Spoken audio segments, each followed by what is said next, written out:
آپ کا کیا؟ تو حضرت میں نے 3 شادیاں کی ہوئی ہیں. ابے بھائی ادھر مڑا آپ کی کتنی؟ کہہ رہے ہیں میری 4 ہیں. آپ کی 3 ہیں. یہ اس طرح سے لوگ بیٹھے ہوئے تھے. جب ان کو پتا چلا نا میں آ رہا ہوں ڈیفنس میں، تو سارے پورے ڈیفنس میں 3-3 2-2 4-4 والے اکٹھے ہو گئے کہ اپنے دکھڑے میرے سامنے پیش کریں گے. یعنی مقصد شاید یہ ہوگا کہ اپنے دکھڑے جو ہے نا. تو میں نے بھی پھر میری تو مزاح میری حص میں شامل ہے. میں نے کہا ایسا کرو 4 والے ادھر آئے، 4 والے 3 والے اس کے پیچھے. میں نے کہا 2 والے تھوڑا سا پیچھے، 1 والے بالکل آخر میں، اور جو کنوارے ہیں وہ جوتوں میں جا کے بیٹھے ہیں. ان کو اس مقدس اور مبارک محفل میں بیٹھنے کی پرمیشن، جس مقدس محفل میں جہاں فرشتوں کا نزول ہو رہا ہے، آسمانوں پہ ان کے تذکرے ہو رہے ہیں، 4 3 والے بیٹھے ہوئے ہیں، چھڑے چھاٹ کا کوئی تک بنتا ہے وہاں پہ؟ بولو نا یار. یہ تو ایسے ہی ہو گیا، آپ نے بڑی بادشاہوں کی اور رائل فیملی کی محفل ہو، اس میں آپ نے جناب کسی رکشے والے کو، بیچارے ٹماٹر والے کو لا کے بٹھا دیا اس میں. ہماری نظر میں رکشا ٹماٹر کوئی عیب کی بات نہیں، لیکن بادشاہوں کی نظر میں تو عیب سمجھا جاتا ہے نا. بادشاہ لوگ تو نہیں بٹھاتے اپنے ساتھ. تو اس لیے میں نے جب ڈیفنس گیا تو 4 والے، میں نے کہا 4 والا ادھر آئے ہوئے، میرے رائٹ سائڈ اور لیفٹ پہ 4 والے بیٹھے ہیں، تھوڑا فاصلے سے 3 والے، مزید 2 والے اور 1 والے. اور کنواروں سے میں نے کہا آپ لوگ اس مقدس ترین محفل جس پہ فرشتے رش کر رہے ہیں آسمانوں میں، اس میں چھڑے چھاٹ کا کوئی گزر نہیں. جو ذرا سی پی کے بہک گیا اسے میں کدے سے نکال دو. شاعر نے شعر کہا تھا نا، شرابیوں کو شراب پہ بڑا ناز ہوتا ہے نا، تو شرابی تو بڑی بڑی بوتلیں پیتے ہیں، بہکتے پھر بھی نہیں ہیں. جس کو عادت نہیں ہوتی وہ تو 2 قطروں میں ہی بہک جائے گا. تو مرزا غالب نے کہا تھا، میں کدا کہتے ہیں شراب خانے کو، کہ جو اتنا کم ظرف ہو نا کہ 2 گھونٹ پی کے دماغ اس کا خراب ہو جائے، ٹن ہو جائے، اس کو میں کدے سے نکال دو. جو ذرا سی پی کے بہک گیا اسے میں کدے سے نکال دو. یہاں اہل ظرف کا کام ہے، یہاں تنگ نظر کا گزر نہیں. جو تنگ نظر کھٹیا لوگ ہیں نا، جو 2 گھونٹ پی کے ٹن ہو جاتے ہیں، ان بدبختوں کو میں کدے سے نکال دو. یہ میں کدے کی توہین ہے، کم ظرف لوگوں کی میں کدے کی، شراب خانے کی توہین ہے یہ. تو میں نے کہا جہاں 4 3 والے مقدس لوگ جنہوں نے اتنی بڑی بڑی ٹینشنیں پالی ہوئی ہیں، مقدس لوگ ہو گئے نا، اور بہکے نہیں، اس میں چھڑے چھاٹ جو ایک کا نہیں سوچتے، ایک کو ٹینشن سمجھتے ہیں، تو ایک گھونٹ میں جن کا دماغ خراب ہو جاتا ہے، ان کو اس میں کدے کی محفل سے کیا کرو؟ نکال دو. تو ایسی ایسی محفلیں سجنے لگی ہیں اس کائنات میں. اصول یہ ہے کہ جب بھی کوئی کمٹمنٹ ہو نا کسی سے، تو اس کا پورا خیال کرنا چاہیے. میرے ساتھ مسئلہ یہ ہے کہ میں آج کل ٹائم بچانے کے چکر میں ہوں، کم وقت میں زیادہ سے زیادہ کام ہو. تو جب کوئی کمٹمنٹ ہوتی ہے لوگوں سے تو پوری بات سمجھتے نہیں ہیں. اس کا نقصان کیا ہوتا ہے کہ میرا بھی وقت ضائع اور سامنے والے کا بھی ضائع. ابھی بیچارے بہت اچھے لوگ ہیں، حیدرآباد سے آئے ہیں، نکاح پڑھانا ہے انہوں نے. تو میں نے ان سے کہا تھا کہ آپ 1 بجے یہاں پہنچ جائیں، پہنچنے کے بعد مجھے میسج کریں کہ ہم آ گئے ہیں. مقصد ان کی شکایت لگانا نہیں ہے، بہت اچھے لوگ ہیں. مقصد یہ کہ اصول اور ضابطہ سمجھانا مقصد ہے کہ ہر آدمی اصول ضابطے پہ چلے گا تو تکلیف بھی نہیں ہوگی اور کام بھی اچھے میں ہو جائے گا. میں نے ان سے کہا تھا کہ 1 بجے پہنچنے کے بعد مجھے میسج بھیجیں کہ ہم آ گئے ہیں، ٹھیک ہے نا. یہ نہیں کہا تھا کہ فون کریں، کیونکہ میں فون نہیں اٹھاتا اپنے مخصوص ٹائمنگ کے علاوہ. میسج آئے گا تو میں دیکھ لوں گا کہ بھائی یہ پہنچ گئے ہیں تو میں آ جاؤں گا. تو میں اپنے سارے کام کا چھوڑ کر 1 بجے گھر پہنچا ہوں آج، کہ بھائی کسی کو ٹائم دیا ہوا ہے. اور یہ 1 بجے کا ٹائم اس لیے دیا کہ نکاح نامہ فل کرنے میں جو ٹائم خرچ ہوگا نا وہ اس دوران ہو جائے گا. صحیح ہے. نکاح پڑھانے میں تو 1 سیکنڈ بھی نہیں لگتا نا، اصل مسئلہ ہوتا ہے نکاح نامہ فل کرنا. تو یہ جو ٹائم ہے نا اس میں نکاح نامہ فل ہو جائے گا. نکاح پڑھانا ہے تو پھر ہم بیٹھے بیٹھے ہاں بھائی قبول ہے قبول ہے، یہ 2 منٹ کا کام ہے. خطبہ تو جو جمعے کا خطبہ ہے وہی گریوی میں نکاح کا بھی ہو جائے گا. کیا خیال ہے؟ تو گریوی کے چکر میں تھے ہم، گریوی مارنے کے. اب اس میں کیا ہوا کہ یہ لوگ 1 بجے سے آ کے بیٹھے ہوئے ہیں، مجھے میسج ہی نہیں بھیجا. ادھر میں سارے کام کاج چھوڑ کے بیٹھا ہوا ہوں. مجھے بھی دماغ اب کھلنے لگا کہ یار میں وہ آئے کیوں نہیں، کیونکہ یہ ٹائم تو ان کو دے دیا نا, تو اب میرا بھی ٹائم ویسٹ ہو رہا ہے اور یہ ادھر نیچے آ کے بیٹھ کے انتظار کر رہے ہیں. سمجھ رہے ہیں بات کو؟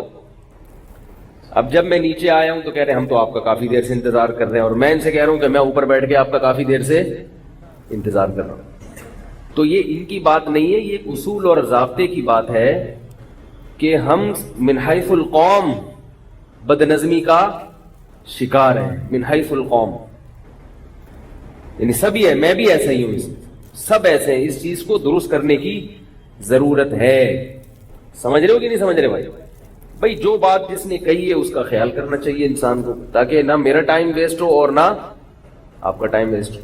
اب میں نے ان کے ذمہ لگایا کہ اب یہ نکاح نامہ خود فل کریں گے, تاکہ ہم جو بیان کے دوران جو ہمارا ٹائم ہے نا وہ بیان میں ہی مصروف رہے, اور یہ نکاح نامہ خود بیٹھ کے فل کریں, تاکہ ہمارا جو ٹائم ادھر لگایا اب یہ کوئی سمجھ رہے ہو بات کو؟ یہ بھی بیان کا حصہ ہے, کوئی بیان سے اضافی بات نہیں ہے. ہمارے حضرت مفتی رشید احمد صاحب رحمہ اللہ تعالی کے پاس ایک شخص پنجاب سے آیا, اتنا لمبا سفر کر کے حضرت کے پاس پہنچ گئے. اور کیوں آئے ہو؟ فرمایا میں تعویذ لینے آیا ہوں. تعویذ اگر کچھ شرائط ہے اس کی ان کے ساتھ ہو تو جائز ہے اس کا استعمال. حضرت نے فرمایا کہ آپ پنجاب سے آئے ہو, پہلی بات یہ کہ آپ نے مجھ سے ٹائم لیا تھا, اتنی دور سے آپ سفر کر کے آئے ہیں. دوسری بات یہ کہ تعویذ تو ٹی سی ایس کے ذریعے بھی پہنچ سکتا ہے, صرف تعویذ لینے کے لیے اتنی دور سے آپ سفر کر کے کراچی پہنچے ہو. حضرت کو اتنا غصہ آیا, وہ تو بڑے تھے, انہوں نے فرمایا نہیں دوں گا, واپس جاؤ. آئی بات سمجھ؟ تو فرمایا ایک دفعہ ان کو سزا ملے گی, پھر یہ واپس جائیں گے, آئندہ ایسی حماقت, اپنا بھی ٹائم بچائیں گے. اور فرمایا واپس جاؤ, وہاں سے اب دوبارہ خط لکھو. خطوط کا سسٹم تھا حضرت کے یہاں, تو اب آپ کو جو ہے نا وہ وہیں سے بھیج دیں. یا تو مقصد آنے کا زیارت کرنا ہو نا, کسی کو دیکھنا مقصد ہے, تو اس کے لیے پھر یہ کہ بھائی صرف دیکھنے آ رہا ہوں, زیارت کرنے آ رہا ہوں, تو اس کے لیے حضرت ان کو جو ٹائم دیا کرتے تھے وہ ایسا ٹائم ہوتا تھا جس میں حضرت علماء کی مجلس میں آ کے بیٹھتے تھے. جو جس نے زیارت کرنی تھی ان کو ٹائم دے دیتے کہ یہ ٹائم ہے, اس میں دیکھ کے چلے جاؤ. سمجھ رہے ہیں؟ تو اس کا حضرت کو فائدہ یہ ہوتا تھا. تو فرماتا ہوں جو زیارت کے لیے آتے ہیں نا وہ سب سے سستے میں چھوٹ جاتے ہیں. بھائی آگے بیٹھ گئے, زیارت کر لی تو ٹھیک ہے نا, بس صحیح ہو گئی. تو جب ایک انسان اصول سے اور ضابطوں کے ساتھ چلنے کی کوشش کرتا ہے, 100% تو کوئی بھی نہیں چل سکتا, تو اس میں الجھنیں کم ہوتی ہیں. اسی وجہ سے میں نے دعوتوں میں جانا بالکل چھوڑ دیا ہے, قسم اٹھانا رہ گئی ہے بس. کیونکہ بہت دفعہ کا تجربہ ہے کہ جو ٹائم دیا جاتا ہے اس کی کبھی بھی پابندی نہیں ہوئی, ناممکن ہے. قسمیں اٹھوا لو قرآن پہ ہاتھ رکھ کے, بھائی 8:15 بجے کھانا شروع ہو جائے گا, لیکن وہ 8:15 کا مطلب کیا ہوتا ہے؟ اگر ایسا ہوتا نا کہ 8:15 کا مطلب 8:45 ہوتا, تو ہمیں کوئی ٹائم دیتا 8:15 تو ہم کہتے چلو 8:45 تک تو ہو ہی جائے گا, تو ہم 8:45 پہ پہنچتے. ہوتا نہ 8:45 پہ ہے, نہ کوئی پتہ ہی نہیں ہوتا کب ہوگا اور کیا ہوگا. سمجھ رہے ہیں بات کو؟ تو اس لیے جو ٹائم مینجمنٹ والے لوگ ہیں نا, ٹائم مینجمنٹ والے, وہ ایک بات بڑی زبردست کرتے ہیں کہ جس آدمی نے اپنا وقت بچانا ہو وہ کبھی دوسرے پہ ڈیپینڈ ہو کے زندگی نہ گزارے. بہت مشکل ہے سمجھانا بات. یہ بیان شروع ہو گیا ہے, بیان جو ہے وہ شروع ہو گیا ہے. آپ سمجھا بیان شروع کریں گے, ہو گیا بیان. تو کبھی بھی دوسرے پر آپ کی ٹائمنگ کا جو ہے نا مدار نہیں ہونا چاہیے. مثال کے طور پر آپ نے کہیں پہنچنا ہے, ناشتہ کون بناتا ہے گھر میں؟ بول لو بھائی, بیگم. اب آپ نے کسی کو ٹائم دیا ہے صبح 8 بجے کا, بیگم نے اٹھ کے ناشتہ بنا کے آپ کو پیش کرنا ہے. اگر بیگم یہ چیزیں سمجھتی ہے تو ٹھیک ٹائم پہ آپ کے سامنے ناشتہ پیش کر دے گی. لیکن اگر اس سے سستی ہو گئی, وہ سوتی رہ گئی, یا اس کا موڈ نہیں تھا, یا دیر ہو گئی, تو آپ کبھی بھی وقت پر نہیں پہنچ سکتے. اس کا حل کیا ہے کہ آپ کو خود بھی ناشتہ بنانا آنا چاہیے. بھائی پہلے مجھے ایک بات بتاؤ، وقت کی حفاظت کرنا یہ ہماری مذہبی ذمہ داری ہے یا نہیں؟ آپ کہیں گے کیا فالتو باتیں لے کے بیٹھ گئے، اگر ٹائم پہ نہیں پہنچا تو کیا ہوا؟ آپ ذہن میں سوچ رہے ہوں گے بھائی اگر کسی کو 8 بجے کا ٹائم دیا اور نہیں پہنچے تو کیا ہو گیا، اس سے قیامت آ گئی، 10 بجے پہنچ جائیں گے۔ ہم بھی تو گھنٹوں گھنٹوں دوسروں کا انتظار کرتے ہیں، وہ اگر 2 گھنٹے ہمارے انتظار میں بیٹھ گیا تو کیا ہو گیا؟ تو بھائی یہ ایک سوچ ہی غلط ہے۔ یہ جو وعدہ ہے نا، وعدہ خلافی، جان بوجھ کر بغیر کسی عذر کے وعدہ خلافی کرنا یہ گناہ ہے۔ کوئی عذر ہو تو ایک الگ بات ہے، لیکن بلا عذر وعدہ خلافی کرنا یہ گناہ ہے۔ اور عذر کسے کہتے ہیں؟ قدرتی حادثہ ہو جائے کوئی، اسے عذر کہتے ہیں۔ جو چیزیں روز مرہ کے معمول میں شامل ہیں وہ عذر میں داخل نہیں ہے۔ آپ کہیں کہ بیگم نے ناشتہ ہی دیر سے بنا کے دیا تھا، یہ تو سب کی بیگمیں ایسے کرتی ہیں۔ وہ کوئی آرمی میں تھوڑی ہے آپ کی بیگم کہ اس نے جو ہے نا وہ کورس تھوڑی کیے ہوئے ISSB کے کہ اس کو پورا ٹائم کا پابند بنایا گیا ہو، تو ظاہر ہے گھروں میں تو یہ چلتا ہی ہے سب کچھ۔ اب بعض لوگ بیگم پہ برس رہے ہیں، میرا 8 بجے کا ٹائم تھا اور ناشتہ مجھے 8:02 پہ مل رہا ہے، اس پہ غصے ہو رہے ہیں، تو اس سے تو گھر کا ماحول خراب ہوگا۔ ایسا سیدھا دنیا میں کوئی بھی نہیں، آپ نہیں کر سکتے کسی کو۔ اس کا طریقہ کیا ہے کہ آپ کو ناشتہ بنانا، بولو نا بھائی یار، آنا چاہیے، اور رات کو آپ نے کسی کو ٹائم دیا ہے کہ صبح 8 بجے میں پہنچوں گا، تو اس کا مطلب یہ ہے کہ ناشتے کی فکر آپ کو رات میں کرنی ہے کہ اگر بیگم نے ٹائم پہ نہیں دیا تو پھر میرے پاس اس کا آلٹرنیٹ، اس کا متبادل کیا ہے۔ تو یہ فکر کب سے کرنی ہے؟ پہلے سے۔ سمجھ رہے ہو کہ نہیں سمجھ رہے؟ دیکھو دنیا کی بعض قومیں ایسی ہیں، آج ہم ان کی بہت تعریفیں کرتے ہیں کہ یار اتنی شاندار قومیں، اتنی زبردست قومیں، ہم ان کی تعریفیں کرتے ہیں، ان میں بڑی خصوصیات ہیں، لیکن اگر وہی خصوصیات ہم میں سے کسی فرد میں ہو تو اس کی برائی کرنا شروع کر دیتے ہیں، یہ بندہ ہی ٹھیک نہیں ہے۔ جاپانی جو ہے، جیپنیز، ان کی بہت بڑی خصوصیت کیا ہے؟ وقت کی پابندی ہے کہ نہیں ہے؟ ہمارے ایک رشتہ دار جاپان میں، کمپنی نے ان کو یہ بتایا کہ آپ نے اس شہر سے اس شہر سفر کر کے جانا ہے، کمپنی نے بھیجا کسی کام سے۔ دونوں شہروں میں فاصلہ ایسے تھا جیسے کراچی اور سکھر، اچھا خاصا فاصلہ ہے، کراچی سے سکھر پہنچنے میں 8-9 گھنٹے لگتے ہیں، اچھا خاصا فاصلہ ہے، بلکہ شاید زیادہ ہی لگ جاتے ہوں۔ اتنا لمبا فاصلہ جاپان کے 2 شہروں میں، تو ایک کنارے سے بٹھایا ہے، دوسرے کنارے پہ پہنچانا ہے۔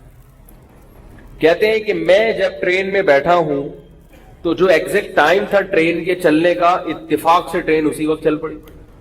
ان کو بڑی حیرانگی ہو رہی تھی کہ ٹرین میں جو ٹائم لکھا ہوا تھا نا 8:03 تو چلی کتنے بجے؟ پاکستانی تو بے ہوش نہیں ہو جائے گا؟ بولو بھائی، پاکستانی یہ منظر دیکھ کے سمجھے گا میں چاند پہ ہوں یا میں مریخ پہ بیٹھا ہوں، یہ زمین کی باتیں نہیں۔ کہہ رہے اس سے زیادہ عجیب بات یہ تھی کہ لکھا ہوا تھا کہ، مثال دے رہا ہوں میں، کہ ٹرین 8 یعنی کوئی بھی ٹائم تھا جو مجھے بھی یاد نہیں ہے، مثلا 4:11 پہ پہنچے گی، 9 منٹ نہیں، 10 منٹ نہیں، کتنے؟ 11 منٹ پہ فلاں اسٹیشن پہ ہوگی، یعنی سکھر جیسے آپ فرض کر لیں، اتنا فاصلہ تھا۔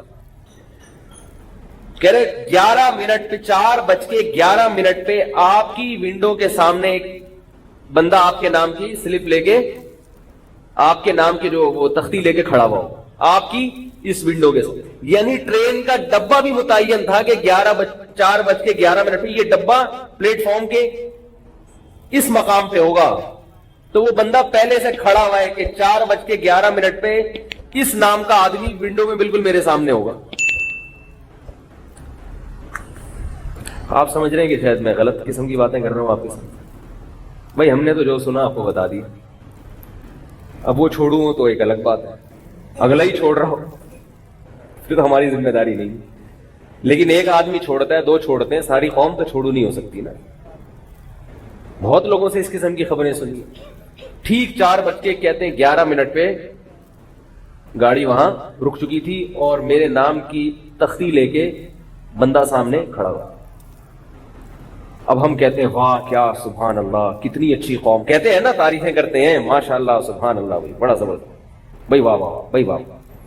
ہمارے یہاں اگر کوئی آدمی ایسا پابند ہو کہ اس نے آپ کو ٹائم دیا ہو کہ میں 8:11 پہ وہاں پہنچوں گا، 11 منٹ، ٹھیک ہے، کچھ پتہ نہیں ہوگا کہ پہلا تو یہ کہ پہنچے گا کہ بھی نہیں پہنچے گا، ہو سکتا ہے آئے نہیں، ایک ہفتے بعد آپ کو فون کر رہا ہوں، یار وہ میں تو بھول ہی گیا تھا، یار مجھے پتہ ہی نہیں تھا. پھر اگر آیا تو 8:11 تو کبھی نہیں بولے گا، ایک لم سم ٹائم بتائے گا، ہو سکتا ہے 8 سے لے کے 1:45 کے درمیان کسی بھی وقت آ سکتا ہوں. اب آپ وہاں اسٹیشن پہ منجی ڈال کے، تھوڑی میں بھی پنجابی سیکھ رہا ہوں، چارپائی کو منجی کہتے ہیں نا، منجی ڈال کے آپ ایئرپورٹ پہ سو جائیں، کسی بھی وقت آ سکتا ہے. تو اور اگر ٹائم کا پابند ہو نا تو لوگ اس کو بیوقوف سمجھیں گے، بولیں گے یہ پاگل ہے. آج میں نے کسی کو ٹائم دیا تھا 11:30 کا، کہیں جانا تھا، میں پہنچ گیا 11:30 بجے، میں اکیلا ہی بیٹھا ہوا تھا وہاں. میں بھی کوئی اتنا زیادہ ٹائم کا پابند نہیں ہوں، لیکن ہونے کی کوشش بہرحال کرتا ہوں جس حد تک ممکن ہو، کوشش ہوتی ہے. اور یہ عیب ہے، عیب یہ سمجھتا ہوں کہ اگر میرے اندر بھی خامی ہے وقت کی پابندی نہ کرنے کی، تو کم از کم اس کو گناہ سمجھ کے توبہ کی توفیق مل جاتی ہے. یہ بھی غنیمت ہے کہ آدمی اس غلطی کو غلطی تو مانے نا، کہ بھئی اس کی اصلاح کی کوشش کرنی چاہیے. تو ہم پہنچ گئے، ہم اکیلے ہی بیٹھے ہوئے تھے. اب میں نے ان کو جو ٹائم دیا ہوا تھا اس میں یہ بھی تھا کہ بھائی میں نے واپس بھی آنا ہے، جمعہ پڑھانا ہے. 1 بجے کسی اور کو ٹائم دیا ہوا ہے، میں نے یہاں نکاح والوں کو ٹائم دیا ہوا تھا. تو ہم بھاگے پھر وہاں سے افراتفری میں یہاں پہنچے تو وہ نکاح والے بیٹھے ہوئے بیچارے انتظار میں. اب ان کی کیا فضائی حدیث سناؤں، ٹھیک ہے. اب ان کو ہم نے کام پہ لگا دیا، نکاح نامہ فل کرو. یہ میرا کام تھا مگر اب یہ ان کا کام ہوگا. میں خود کون سا کرتا ہوں، میں بھی کسی اور سے ہی کرواتا ہوں. ٹائم بچانا نا، جو کام کوئی اور کر سکتا ہے وہ میں بیٹھ کے کیوں کروں گا. 50 روپے پکڑا دو اس کو، یار فل کر لیں. میں جو نکاح پڑھاتا ہوں نا، لوگ سمجھتے ہیں میں فل کرتا ہوں، میں 100 روپے پکڑا کے کسی سے فل کرواتا ہوں. اس لیے کہ میں کہتا ہوں کہ جتنا ٹائم نکاح نامہ فل کرنے میں لگے گا وہ 100 روپے سے زیادہ قیمتی ہے. کیا خیال ہے بھائی؟ اس ٹائم میں ہم کوئی اور کام کر لیں. تو 100 روپے میں ہمارے حضرت مفتی رشید احمد صاحب رحمہ اللہ کے پاس ایک کیس آیا. اس زمانے میں 50,000 روپے کی رقم بہت بڑی رقم ہوتی تھی. 2 پارٹیوں کا پھڈا تھا 50,000 کا. دونوں نے ایک دوسرے کے خلاف دعویٰ کیا تھا. ایک کا کہنا تھا کہ اس کے میرے ذمے 50,000 ہے، اس کا کہنا تھا کہ اس کے میرے ذمے.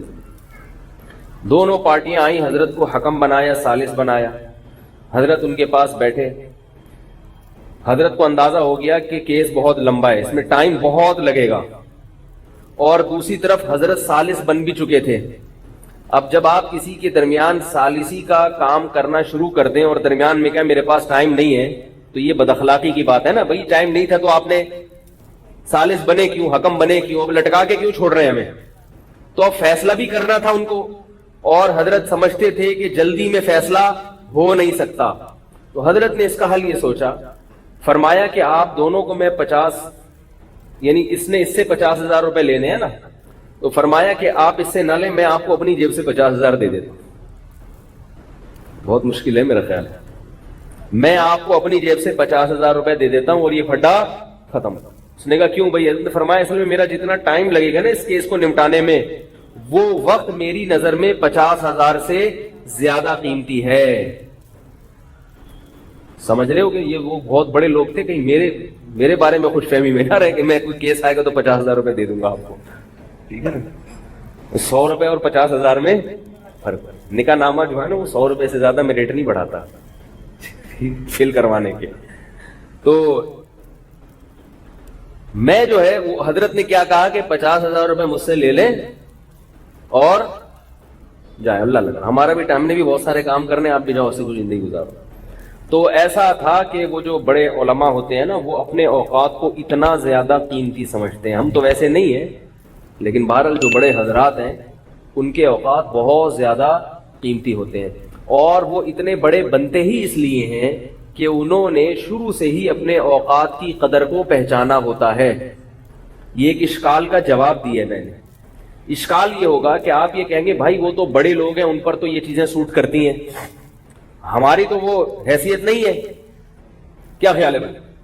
تو بھائی وہ بڑے بنے ہی اس وجہ سے ہیں کہ انہوں نے شروع سے اپنے اوقات کو اتنا قیمتی بنایا ہے.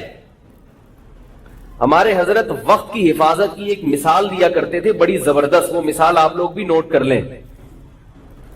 فرماتے تھے کہ وقت آپ کے پاس ایسا ہونا چاہیے، اس کی مثال ایسے ہے جیسے ایک بوتل پانی سے بھری ہوئی ہو.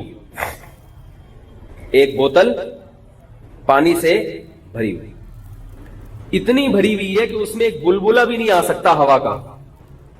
تھوڑی سی بوتل خالی ہوتی ہے تو ببل آتے ہیں نا اس کے اندر، تو اتنی بھر گئی ہے وہ بوتل کہ اب اس کے اندر ایک بلبلہ بھی، بولو یار کچھ بولا کرو اللہ کا، نہیں آ سکتا. آپ سب کی طرف سے فرض کفایہ ادا کر رہے ہیں، بلبلہ بھی نہیں آ سکتا اس کے اندر.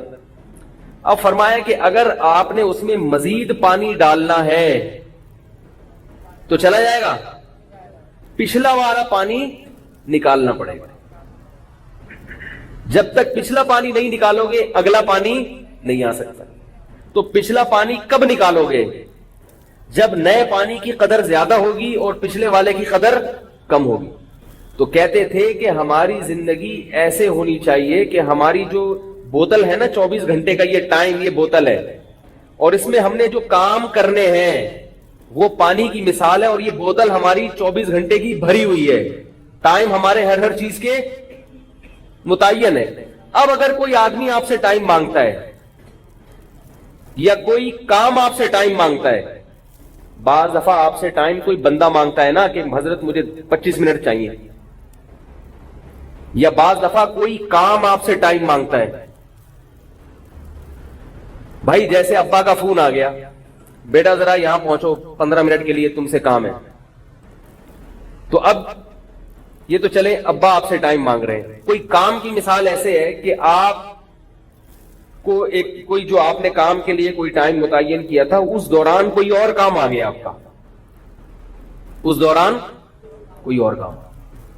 وہ کام ایسا ہے کہ یہ والا کام، وہ کام اگر کریں گے تو آپ کو یہ والا کام چھوڑنا پڑے گا. سمجھ رہے؟ جیسے آپ کاروبار کر رہے ہیں تو آپ کو پتا یہ چلا کہ یار میں اپنی دکان میں اتنا ٹائم لگا رہا ہوں بزنس کے لیے، کاروبار کے لیے. پتا یہ چلا کہ ایک بندہ آیا ہوا ہے، بزنس مین ہے، وہ کاروباری مشورے بہت اچھے دیتا ہے. اب آپ دکان بند کر کے، یہ بھی ایک کام ہے نا جو آپ سے ٹائم مانگ رہا ہے. بہت سارے کام ہو سکتے ہیں دینی اعتبار سے بھی اور دنیاوی.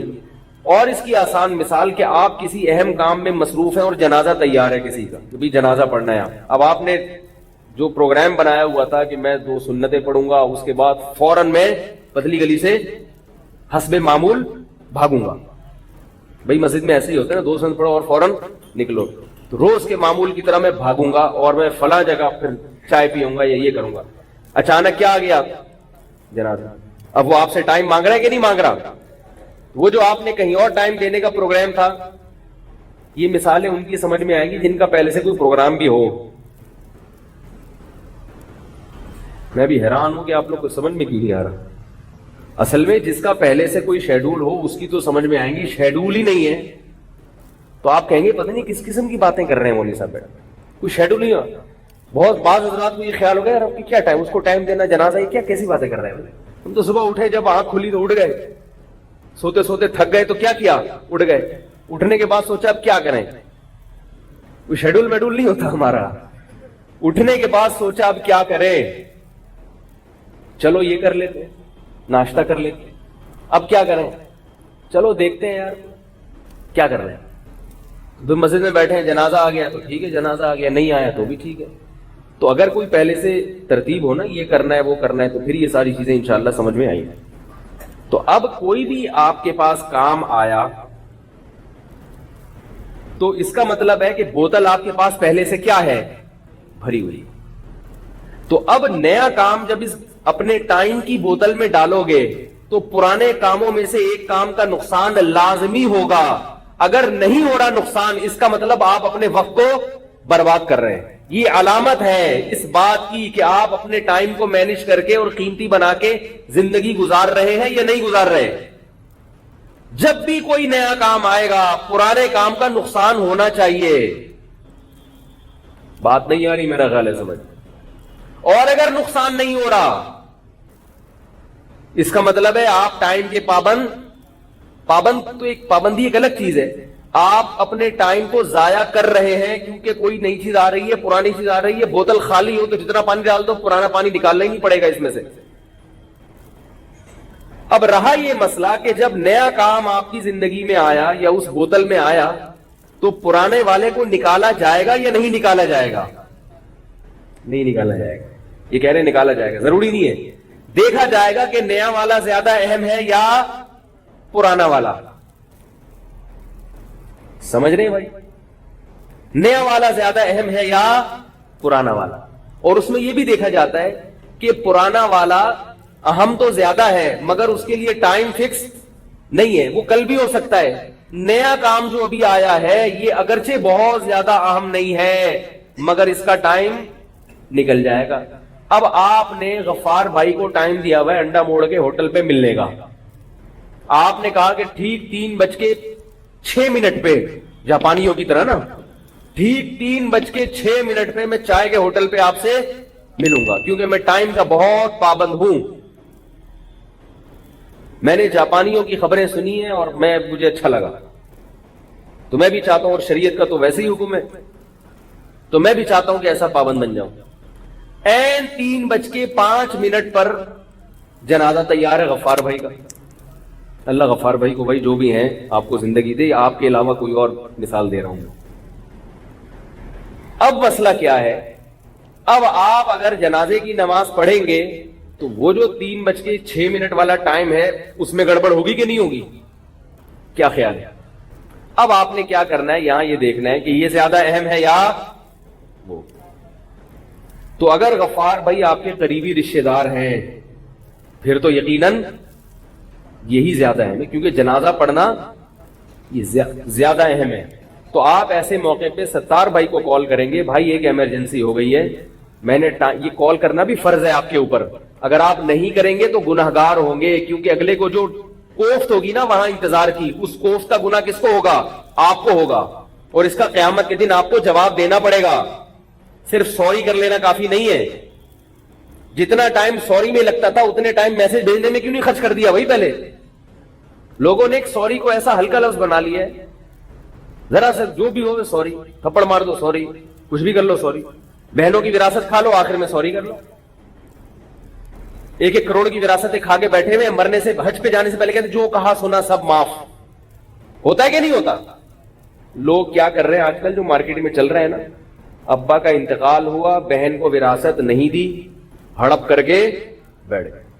عید بقرعید پہ کپڑے بنا کے دے دیے اس کے بچوں کو اور اس کو کہ ہم ہیں نا تمہاری خدمت کے لیے, تمہیں کسی بھی چیز کی ضرورت ہو نا تم مجھے بتانا. وہ جو اس کی 1 کروڑ کی دکان ہے وہ نہیں دے رہے, اور کیا کہہ رہے ہیں, بھائی تمہیں جس چیز کی بھی ضرورت ہو مجھے بتانا. حج پہ جانے سے پہلے سنا تھا کہ بھائی معافی تلافی کر کے جانا چاہیے, تو اب سب میں میسج گھما دیا اس بہن کو بھی, بھائی کوئی بھی مسئلہ ہو, میں نے دل دکھایا ہو تو حج پہ جانے سے پہلے معاف کر دو. وہ بھی بیچاری کیا کہے گی, معاف کر دیا. 1 کروڑ روپے کیا ہو گئے, حلال ہو گئے. ایسے نہیں ہوتے حلال, آپ خوش ہو رہے ہوں گے واقعی حلال ہو گئے. ہمارے حضرت فرمایا کرتے تھے بعض لوگ کھاتے حرام ہیں اور درب بےہودہ سی مثال ہے, فرمایا اسے ہگنے سے پہلے حلال کروا لیتے ہیں. مثال تو بےہودہ ہے لیکن جیسی دی ہے وہی بتاؤں گا نا. کیا مطلب, کھا لیا بغیر پوچھے اور ہضم ہونے سے پہلے اس سے سوری کر لی, ٹھیک ہے نا, کہ بھائی آپ کا مال کھایا ہے تو کھا لیا, اب آپ اجازت دے دیں. تو کہے گا اب کھا ہی لیا تو اب میں اسے انتقام لے کے کیا کروں. کہتے چلو بھائی معاف کیا میں نے. تو وہ کھانے کے بعد خارج ہونے سے پہلے کیا ہو گیا, حلال ہو. ایسے ہوتا نہیں. یہ جو سوری ہے نا, سوری آپ نے سوری کی, سامنے والے نے ہاں کر دی اور معاف کر دیا, اس میں زبان کا اعتبار نہیں ہے شریعت میں. سمجھ رہے, جب کوئی حقوق و لباد کے معاملے میں کسی کو معاف کرتا ہے تو اس میں زبان کا اعتبار نہیں ہے. کس کا اعتبار ہے, دل کا, کہ یہ دل سے معاف کیا ہے یا نہیں کیا. کیونکہ نبی صلی اللہ علیہ وسلم نے ارشاد فرمایا, لا يحل مال امرئ مسلم الا بطیب نفس منہ, کسی مسلمان کا مال دل کی مکمل خوشی کے بغیر حلال, 1 روپیہ بھی حلال نہیں, 1 کروڑ کہاں سے حلال ہوگا. تو آپ نے بہن کی 1 کروڑ کی دکان غصب کی ہوئی ہے اور حج پہ جانے سے پہلے آپ نے معافی مانگ لی، شب برات میں معافی مانگ لی، 27ویں رات کو معافی مانگ لی، لوگ سمجھتے ہیں کہ یہ معافی کافی ہے. یہ کافی نہیں ہے. سمجھ رہے ہیں؟ اللہ کے حقوق کے معاملے میں بھی کافی نہیں ہے اور حقوق العباد کے معاملے میں بھی کافی نہیں ہے. اللہ کا حق بھی اگر ہے تو وہ پہلے دینا پڑے گا. نمازیں اگر قضا کر لی آپ نے تو وہ اللہ کو دینی پڑیں گی، قضا بھی پڑھنی پڑے گی اور اللہ سے معافی بھی مانگنی پڑے گی. رمضان کے روزے ضائع ہوئے تو وہ دینے پڑیں گے اللہ کو، وہ رکھنے پڑیں گے. ہاں یہ ضرور ہے کہ بندوں کے حقوق میں اور اللہ کے حقوق میں اللہ نے ایک فرق یہ رکھا ہے کہ بندوں کا حق فوراً مکمل جیسے جیسے وہ کہہ رہا ہے دینا پڑے گا.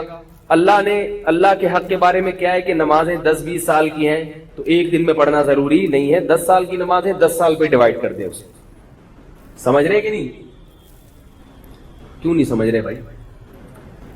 تو یہ بات خوب ذہن میں رکھیں کہ یہ جو ہم نے توبہ کا ایک تصور بنایا ہوا ہے کہ بس استغفار کافی ہے، استغفار ان معاملات میں کافی ہے جن معاملات میں قضا نہیں ہے اللہ کے حقوق، جس کا کوئی بدل نہیں ہے، اس میں صرف توبہ استغفار کافی ہے. لیکن وہ توبہ استغفار بھی دل کی گہرائیوں سے ہو، ندامت ہو، پچھلے پر ندامت ہو. ایسا نہ ہو کہ چلو پچھلا تو کر لیا، وہ تو مزے اڑا لیے نا، اب آئندہ کے لیے توبہ. پچھلے پر ندامت ہو، غلط کیا میں نے، اے اللہ جو ماضی میں بھی کیا ہے غلط کیا ہے میں نے، یہ احساس ہونا چاہیے انسان کو، آئندہ نہ کرنے کا پکا عزم ہونا چاہیے. تو میں یہ عرض کر رہا تھا کہ آپ نے 3:06 کا ٹائم دیا کسی کو اور کیا آ گیا اس دوران؟ جنازہ. یا رشتہ دار کا جنازہ تو نہیں ہے لیکن جنازہ ایسی جگہ ہے کہ آپ وہاں خود موجود ہیں. تو علماء کہتے ہیں اگر جنازہ موجود ہو تو پھر آپ پہ پڑھنا وہ فرض ہو جاتا ہے، پھر وہاں سے آپ بھاگ نہیں سکتے. یا تو کوئی بہت ہی ایمرجنسی ہو تو ایک الگ بات ہے، تو پھر وہاں جنازہ جیسے مسجد میں اعلان ہو گیا بھی نماز کے بعد جنازہ ہے، اب آپ بلا وجہ کوئی خدا نخواستہ کوئی ایسی ایمرجنسی نہیں ہے تو یہ بھی ایک مسلمان کے ساتھ بے رخی کی بات. تو ایسے موقع پر آپ کی کیا ذمہ داری ہے؟ آپ اس کو فون کر کے بتائیں گے کہ بھائی ایک ایمرجنسی ہو گئی ہے، ایک جنازہ ہو گیا ہے، میں جنازہ پڑھ کے آ رہا ہوں تو 3:05 کے بدائے 3:16 کے اندر اندر پہنچ جاؤں گا. اب آپ سوال پیدا ہوتا ہے یہ اشاریہ نظام جنازے میں کیسے چلے گا؟ آپ کو کیا بتائیں امام صاحب کتنے منٹ کی نماز پڑھائیں؟ تو بھائی جتنے منٹ کی نمازیں ہوتی ہیں اس میں 2-4 منٹ اضافی ایڈ کر لیں. کیا خیال ہے؟ تراویح اتنی تو نہیں پڑھائیں گے نا، وہ 2 منٹ کی ہو جائے گی، زیادہ 5 منٹ کی، بہت زیادہ 5 منٹ کی ہو جائے گی. تو آپ نے جو غفار بھائی بیٹھے ہوئے انڈا موڑ پہ آپ کا انتظار کر رہے ہیں ان کو آپ نے 2-4 منٹ اضافی رکھ کے بتانے ہیں تاکہ آپ جلدی پہنچ جائیں تو وہ خوشی سے مر جائیں، اور اگر جلدی نہ پہنچے ٹائم پہ پہنچے تو کہیں بھائی یہی ٹائم دیا تھا انہوں نے. یہاں تک سمجھ میں آ گئی بات؟ بہت اہم موضوع ہے یہ، اور یہ ہمارے اکابر جو ہمارے بزرگان دین ہیں اس کا بہت زیادہ خیال کیا کرتے تھے ان چیزوں کا، جو کہ آج کل مارکیٹ میں یہ چیزیں شارٹ ہو گئی. اب لوگ کہتے تو یہ ہیں کہ علماء کو کہتے کہ ہمیں ٹائم دے، لیکن علماء کے علم میں یہ بات ہوتی ہے کہ یہ آدمی خود ٹائم کی پابندی نہیں کرے گا اور درد سر بن جائے گا.